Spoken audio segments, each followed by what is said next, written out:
Penguin Random House Audio presents The Book on the Taboo Against Knowing Who You Are by Alan Watts.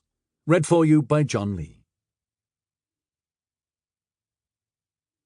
To my children and grandchildren, Joan, David, Elizabeth, Christopher, Tia, Mark, Richard, Lila, Diane, Anne, Myra, Michael. Preface. This book explores an unrecognized but mighty taboo, a tacit conspiracy to ignore who or what we really are. Briefly, the thesis is that the prevalent sensation of oneself as a separate ego enclosed in a bag of skin is a hallucination which accords neither with Western science nor with the experimental philosophy religions of the East, in particular the central and germinal Vedanta philosophy of Hinduism. This hallucination underlies the misuse of technology for the violent subjugation of man's natural environment and, consequently, its eventual destruction. We are therefore in urgent need of a sense of our own existence which is in accord with the physical facts and which overcomes our feeling of alienation from the universe. For this purpose I have drawn on the insights of Vedanta, stating them, however, in a completely modern and Western style, so that this volume makes no attempt to be a textbook on or introduction to Vedanta in the ordinary sense. It is rather a cross-fertilization of Western science with an Eastern intuition. Particular thanks are due my wife, Mary Jane, for her careful editorial work and her comments on the manuscript. Gratitude is also due the Bollingen Foundation for its support of a project which included the writing of this book. Alan Watts, Sausalito, California, January 1966. 1. Inside information. Just what should a young man or woman know in order to be in the know? Is there, in other words, some inside information, some special taboo, some real lowdown on life and existence that most parents and teachers either don't know or won't tell? In Japan, it was once customary to give young people about to be married a pillow book. This was a small volume of wood-block prints, often coloured, showing all the details of sexual intercourse. It wasn't just that, as the Chinese say, one picture is worth 10,000 words. It was also that it spared parents the embarrassment of explaining these intimate matters face to face. But today in the West, you can get such information at any newsstand. Sex is no longer a serious taboo. Teenagers sometimes know more about it than adults.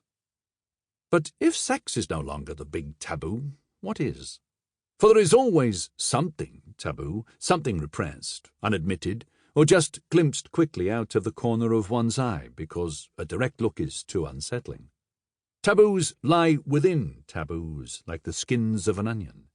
What, then, would be the book which fathers might slip to their sons and mothers to their daughters without ever admitting it openly?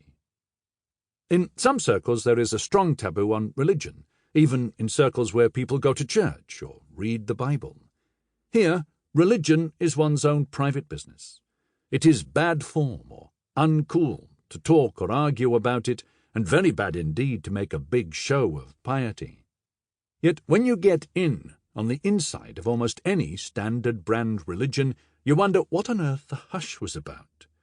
Surely the book I have in mind wouldn't be the Bible, the good book, that fascinating anthology of ancient wisdom, history, and fable, which has for so long been treated as a sacred cow that it might well be locked up for a century or two, so that men could hear it again with clean ears. There are indeed secrets in the Bible, and some very subversive ones. But they are all so muffled up in complications, in archaic symbols and ways of thinking, that Christianity has become incredibly difficult to explain to a modern person.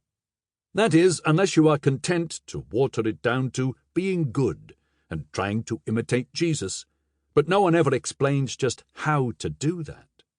To do it, you must have a particular power from God known as grace, but all that we really know about grace is that some get it and some don't. The standard brand religions, whether Jewish, Christian, Mohammedan, Hindu, or Buddhist, are, as now practiced, like exhausted mines. very hard to dig.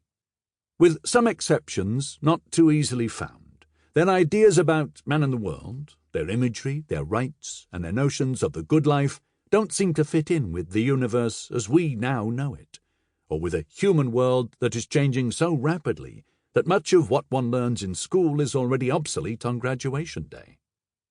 The book I am thinking about would not be religious in the usual sense, but it would have to discuss many things with which religions have been concerned: the universe and man's place in it, the mysterious centre of experience which we call I myself, the problems of life and love, pain and death, and the whole question of whether existence has meaning in any sense of the word.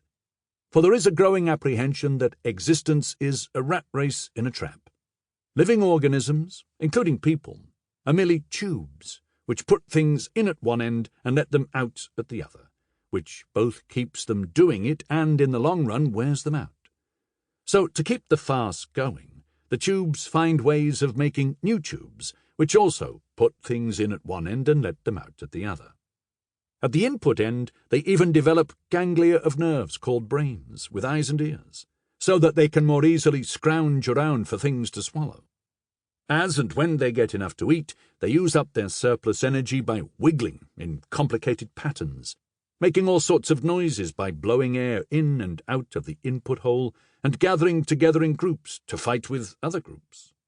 In time, the tubes grow such an abundance of attached appliances that they are hardly recognizable as mere tubes, and they manage to do this in a staggering variety of forms. There is a vague rule not to eat tubes of your own form, but in general there is serious competition as to who is going to be the top type of tube. All this seems marvellously futile, and yet when you begin to think about it, it begins to be more marvellous than futile. Indeed, it seems extremely odd. It is a special kind of enlightenment to have this feeling that the usual, the way things normally are, is odd, uncanny and highly improbable. G.K. Chesterton once said that it is one thing to be amazed at a gorgon or a griffin, creatures which do not exist, but it is quite another and much higher thing to be amazed at a rhinoceros or a giraffe, creatures which do exist and look as if they don't. This feeling of universal oddity includes a basic and intense wondering about the sense of things. Why, of all possible worlds, this colossal and apparently unnecessary multitude of galaxies in a mysteriously curved space-time continuum, these myriads of differing tube species playing frantic games of one-upmanship, these numberless ways of doing it, from the elegant architecture of the snow crystal or the diatom to the startling magnificence of the lyrebird or the peacock. Ludwig Wittgenstein and other modern logical philosophers have tried to suppress this question by saying that it has no meaning and ought not to be asked. Most philosophical problems are to be solved by getting rid of them, by coming to the point where you see that such questions as "why this universe?" are a kind of intellectual neurosis, a misuse of words in that the question sounds sensible but is actually as meaningless as asking, "Where is this universe?" when the only things that are anywhere must be somewhere inside the universe. The task of philosophy is to cure people of such nonsense. Wittgenstein, as we shall see, had a point there. Nevertheless, wonder is not a disease.